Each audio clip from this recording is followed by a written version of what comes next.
찬미 예수님, 참 예수님. 여러분들, 저는 사실 그렇게 축구를 좋아하진 않는데요. 그러다 보니까 어떤 유명한 축구 경기 이런 것들 챙겨보진 않습니다. 그런데 꼭 챙겨보는 축구 경기가 하나 있습니다. 바로 한일전입니다. 한국과 일본 서로 축구 경기를 할 때, 그때만큼은 제가 애국자가 됩니다.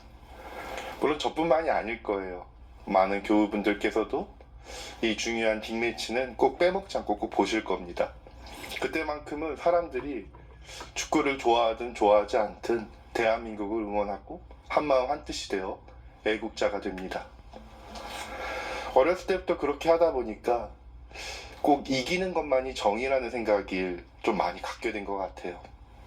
축구의 경기에서 다른 나라한테는 다 패배해도 반드시 일본만은 이겨야 한다. 좀 이런 생각이 많았던 것 같습니다. 오랜 역사 뿌리내린 그런 민족 감정, 그런 것이 이제 사실 오늘날에도 아주 조금은 반영되고 있는 게 사실이죠. 근데 이런 것에 비추어 보았을 때 과연 이기는 것만이 정의인가, 그런 생각을 한편 해보게 되네요. 오늘 요나 예언자와 니네베의 이야기가 독서와 복음을 걸쳐서 나옵니다. 요나 예언자의 마음 한번 살펴볼 필요가 있고, 그리고 니네베라는 곳이 어떠한 곳인가 한번 또 살펴볼 필요가 있습니다. 니네베는 아시리아의 주요 도시였습니다. 주요 수도 중에 하나였다고 알려져 있죠. 그리고 그곳에는 많은 이방 민족들이 있었다고 합니다. 유대인들과는 조금 반목하는 경향이 있었다고 해요. 한국과 일본만큼은 아니겠지만 어쩌면 요나 예언자에게 있어서 니네베 사람들은 마땅히 심판받아야 할 이들이었을 것입니다. 그는 예언자가 되었고 주님의 말씀을 따르기 위해서 그들에게 하나님의 야훼 하느님의 이야기를 전합니다. 회개하여야 한다. 회개하지 않으면 너희는 커다란 벌을 받을 것이다. 그런데 한편으로 인간적인 요나의 마음 한편에는 그들이 벌을 받기를 바라는 마음이 있었으리라 생각합니다. 회개하기를 바라는 마음도 분명히 있었겠지만 그들이 저질렀던 죄에 대한 합당한 대가를 통해서 인간적인 마음 한편에는 온전하게 그들이 회개하기보다는 그 벌을 받음으로 인한 고통 안에서 자신이 무엇을 잘못했는지 깨닫기를 바라는 마음이 또 인간적인 부분에 분명히 있었습니다.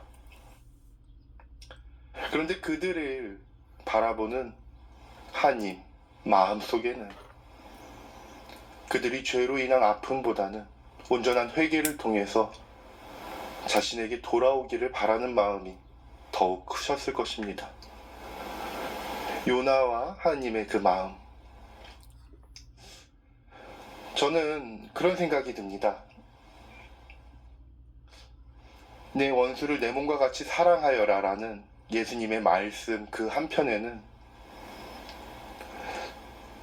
원수를 사랑하고 그가 회개하고 하나님 품으로 돌아오기를 바라는 지극한 영적인 마음이 절절히 있다고 생각을 합니다. 그런데 우리가 진실로 원수를 사랑하는 그 말을 들었을 때 그 말이 가슴속에 깊이 박히는 이유는 다른 한편으로 그 원수가 아파하길 바라는 마음, 회개하고 하나님께 돌아가지만 그 과정 중에서 조금은 후련해지고 싶어하는 후련한 어떤 인과응보의 마음이 있지 않을까. 어쩌면은 우리가 지니고 있는 그런 인간적인 나약함마저도 우리는 하느님께 드러내고 그리고 회개로서 또한 용서를 청해야 할 부분이란 생각이 듭니다. 복음 속 너희는 요나의 표징만을 볼 것이다. 그 당시에 사람들에게 있어서 구원이라고 하는 것은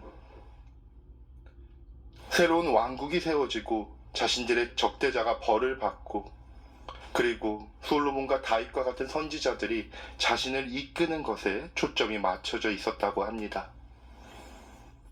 그런데 예수님의 마음은 그런 인간들의 마음을 넘어서 비록 내 자신이 고통받으나 더 많은 이들에게 사랑을 전하고 서로를 미워하는 마음을 내려놓고 진정으로 같은 민족과 같이 여기는 마음이 모두에게 뿌리 깊이 내리기를 원하는 진정한 의미의 회개로서의 표징을 예수님은 사람들에게 계속해서 이야기하고 말씀하십니다. 이 시대에도 우리에겐 표징들이 나타납니다. 복음을 선포하고 미사를 하고 사람들에게 성사를 나눠주는 이 교회의 활동 안에서 우리들은 예수님의 말씀을 전합니다. 그런데 인간적인 나약한 가운데에서 우리들은 다른 이야기들을 끌어다 놓고 인간적인 정의의 실현이 이루어지는 것이 하나님의 뜻인 것이냐 포장할 때가 있습니다. 하나님의 사랑 가운데에서 우리는 이기는 것이 그분의 정의가 실현되는 것이 아니라 회개하고 돌아와 사랑으로서 어우러지는 것이야말로 진정한 의미의 표징에 응답하는 주님에 대한 구원과 회개, 바로 그것임을 알아야 할 것입니다. 우리가 주님의 뜻을 온전히 헤아린다라고 하는 것, 그것은 사랑 안에서 이루어지는 것이지 결코 승리로서 이루어지는 것이 아니라는 것을, 누군가의 패배로서 마무리되는 것이 우리의 진정한 의미에서 회개하는 조금 동떨어져 있다는 것을 분명히 알아야 할 것입니다. 아멘.